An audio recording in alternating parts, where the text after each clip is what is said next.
ठंडा है तो है, ठंडा का क्या कर सकते हैं हम लोग। मौसम ऐसे बदलते रहता है ना, तो मौसम बदल रहा है तो उसके अनुकूल हम लोगों को चलना पड़ेगा ना, है कि नहीं। देखो जैसे तुम लोग को वर्ग के बारे में बताया है, आयत के बारे में बताया है ना, वृत्त के बारे में बताया है, उसी प्रकार गणित में एक और आकृति के बारे में हम लोग जानेंगे, वो है क्या, घन। क्या है, घन। इसी को क्यूब भी कहते हैं। क्या कहते हैं, क्यूब। यह एक ज्यामितीय आकृति है। कैसी आकृति है, ज्यामितीय। ज्यामितीय मतलब हो गया कि मैकेनिकल आकृति है ये, ठीक है, ज्योमेट्रिकल आकृति है, जिसके 6 बराबर वर्गाकार फलक, 12 बराबर किनारे और 8 कोण होते हैं। ठीक है, कोने होते हैं। अब यहां पर तुम लोग एक आकृति देख रहे हो, ये वाला आकृति, ये आकृति देख रहे हो ना, इसी आकृति को कहते हैं क्यूब। वर्ग तुम लोग देखा था, है ना, वर्ग का ही अगर हम लोग 3D आकृति देखेंगे, 3 डायमेंशनल, यानी कि चारों तरफ से अगर इसको देखेंगे तो ये हम लोगों को क्या नजर आएगा, घन नजर आएगा। ठीक है, यानी वर्ग का ही 3 डायमेंशनल आकृति है घन। अब इसमें हम लोगों को कहा गया है क्या, कि 6 बराबर वर्गाकार फलक है। वर्गाकार मतलब समझते हो, जिसकी चारों भुजाएं बराबर होती हैं, है ना, वर्गाकार। तो उसमें 6 वर्गाकार यानी कि 6 वर्ग है इसमें, ऐसा समझ सकते हैं हम लोग। कितने वर्ग हैं, 6 वर्ग हैं। अब ये वर्ग कहां कहां नजर आ रहा है, देखो 1 नंबर आगे में नजर आ रहा है ना, दूसरा हम लोग को कहां नजर आ रहा है, यहां पर, तीसरा, चौथा, पांचवा, और एक पीछे होगा जिसको हम लोग छठा कहेंगे। ठीक है, यानी उसका चेहरा, अगर हम लोग उसको किसी तरफ से देखेंगे तो 6 ठो चेहरा उसका नजर आएगा। लूडो का गोटी तुम लोग देखा है, डाइस जिसको बोलते हैं, जिसमें 1 से लेकर के 6 तक के अंक छपे हुए रहते हैं, तो उसमें 1 से लेकर के 6 तक की गिनती रहती है ना, हर एक चेहरा पर उसमें 1 2 3 4 5 6 ऐसे लिखा रहता है। तो वही आकृति को क्यूब कहते हैं या घन कहते हैं। उसमें टोटल कितने फेस हो गए, 6। उसके बाद 12 किनारे हैं, 12 ठो बराबर किनारा होता है। किनारा तुम लोग को पता है किसको कहा जाता है, ये जो आकृति है इसको किनारा कहेंगे, है ना, इसको क्या कहेंगे, किनारा। अब किनारा को अगर हम लोग गिनेंगे तो 12 ठो किनारा निकलेगा। कैसे, देखो, एक यहां हो गया, 2 3 4 5 6 7 8 9 10 और 11 और उसके बाद 12। ठीक है, 12 किनारा हुआ ना, 1 2 3 4 5 6 7 8 9 10 11 और एक कहां छुपा, एक किधर गया रे, एक यहां है, 12।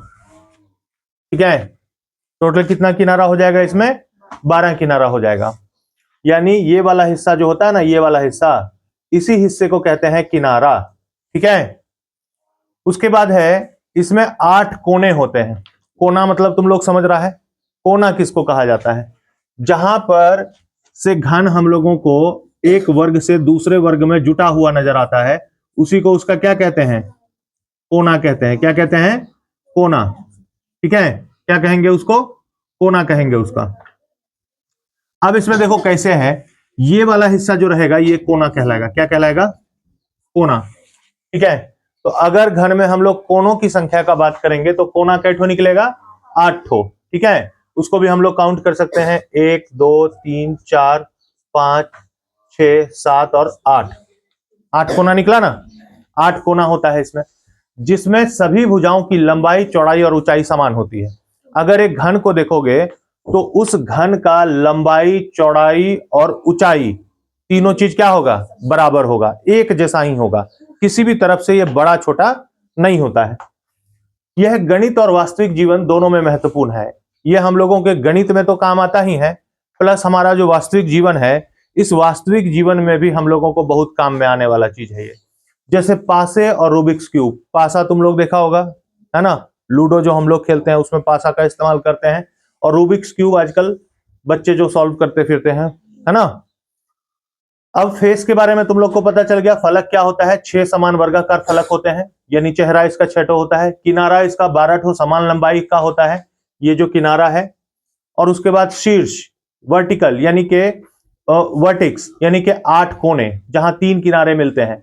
यहां पर 1, 2 और 3 तीनों जाकर के यहां पर मिल रहा है ना, ज्वाइंट हो रहा है ना, तो इसी को क्या कहेंगे, कोना कहेंगे। क्या कहेंगे, कोना कहेंगे। देखो यहां पर भी तीन लाइन आपस में जाकर के मिल रहा है, यहां पर भी 3 ठो आके मिल रहा है, यहां पर भी 3 ठो आके मिल रहा है ना। तो एक ऐसा स्थान घन में जहां पर 3 किनारे जाकर के मिलते होंगे, उसको हम लोग क्या कहेंगे, शीर्ष या कोना। उसके बाद है कोण। जैसे वर्ग में 4 कोण होता था, चारों कोण 90 डिग्री का होता था, उसी तरह घन में भी जितना कोण बनेगा ना, वो कितना डिग्री का होगा, 90 डिग्री का होगा। घन के भी सभी कोण कितने डिग्री के होंगे, 90 डिग्री के होंगे। अब इसमें क्या क्या होता है, इसमें एक लंबाई होता है, एक चौड़ाई होता है, ऊंचाई होता है। इसमें 3 चीज होता है, लंबाई, चौड़ाई और ऊंचाई, क्योंकि ये 3 डायमेंशनल आकृति है ना। तो इसमें लंबाई, चौड़ाई और ऊंचाई तीनों होगा। देखो यहां पर हम लोग इसको लंबाई कह सकते हैं, और यहां से यहां तक की जो दूरी है इसको चौड़ाई कह सकते हैं। और ये खड़ा आकृति, ठीक है, इसको हम लोग क्या कहेंगे, ऊंचाई कहेंगे। ठीक है, तो 3 चीज इसमें रहता है, लंबाई, चौड़ाई और ऊंचाई। अब इसमें देखो भुजा होता है, जिसको साइड कहते हैं। मान लो कि हम लोग किसी भी घन का एक भुजा मान लिए, भुजा को ए मान लिए। क्या मान लिए, ए। अगर हम लोग किसी घन के एक भुजा को ए मान लिए, तो इसका आयत कैसे निकाल सकते हैं। इसके लिए हम लोगों को भुजा का क्यूब करना होगा। क्या करना होगा, भुजा का क्यूब, यानी कि भुजा को भुजा से गुना कर देना पड़ेगा 3 बार। ठीक है, देखो यहां भुजा गुना भुजा दिया हुआ है। वर्ग में हम लोग क्या करते थे, 2 बार गुना करते थे ना, भुजा गुना भुजा। लेकिन क्यूब में हम लोग क्या करेंगे, 3 बार गुना करेंगे, भुजा गुना भुजा। अब देखो इसका पृष्ठीय क्षेत्रफल अगर निकालने के लिए कह देगा, तो पृष्ठीय क्षेत्रफल के लिए हम लोग क्या कर देंगे, सरफेस एरिया। इसके लिए 6 गुना ए पर पावर 2 करना होगा, यानी 6 ले लेना है, गुना करके भुजा का वर्ग कर देना है। कोई भी भुजा अगर दिया रहेगा तो उसका वर्ग कर देना है। अब इसको हम लोग संक्षेप में क्या कह सकते हैं कि वैसी आकृति जिसमें सभी भुजाओं की लंबाई बराबर हो तथा प्रत्येक कोण समकोण हो, उसे क्या कहेंगे, घन कहेंगे। अब हम लोग एक वर्ग यानी एक घन ले लेते हैं, और उस घन का भुजा और पृष्ठीय क्षेत्रफल निकाल करके देख लेते हैं, ताकि समझ में आ जाए। मान लो कि हम लोग एक क्या ले लिए, घन ले लिए। ठीक है, क्या ले लिए, घन ले लिए। ठीक है, देखो घन का चित्र बनाना बहुत ही आसान है। अब इसमें मान लो कि लंबाई हमारे पास दिया हुआ है, लंबाई, चौड़ाई और ऊंचाई तो सब सेम ही रहेगा ना, है ना। तो कुछ भी एक वैल्यू ले लेते हैं। जैसे हम लोग मान लो ले लिए a बराबर 4। क्या ले लिए, a बराबर 4, यानी इस घन की जो एक भुजा है, भुजा कितना हो जाएगा, 4। ठीक है, इसको सेंटीमीटर या मीटर किसी में भी कर सकते हैं। ठीक है, बात समझ में आ रहा है। अब इसका हम लोगों को क्या निकालना है, सबसे पहले आयतन निकालना है। तो आयतन निकालने के लिए हम लोग क्या करेंगे, आयतन बराबर हो जाएगा ए पर क्यूब, यानी कि 4 सेंटीमीटर दिया हुआ है, 4 का क्यूब कर देंगे हम लोग, तो क्या हो जाएगा, 4 गुना 4 गुना 4। अब 4 चौके 16, 16 चौके 64 सेंटीमीटर का क्यूब। समझ में आया। 3 भुजाओं वाली आकृति है, मतलब लंबाई, चौड़ाई और ऊंचाई होता है, तो इसमें क्यूब लग जाएगा। वर्ग में 2 ठो का ही हम लोग लेते थे, भुजा गुना भुजा, तो इसलिए उसको स्क्वायर लगता था।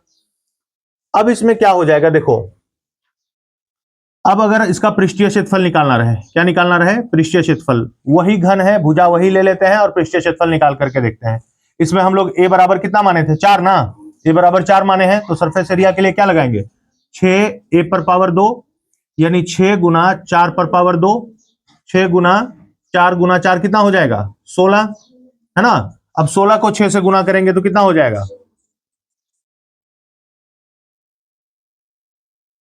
96 सेंटीमीटर हो जाएगा इसका आंसर। आया बात समझ में। तो इस प्रकार से हम लोग इसका आयतन और पृष्ठीय क्षेत्रफल निकाल सकते हैं, है ना। तो अगर घन के बारे में कोई पूछ दे कि घन क्या है, तो एक ज्यामितीय आकृति है जिसके 6 बराबर वर्गाकार फलक, 12 किनारे, 8 कोने होते हैं, जिसके सभी भुजाओं की लंबाई, चौड़ाई और ऊंचाई समान होती है। और गणित और वास्तविक जीवन में यह महत्वपूर्ण है।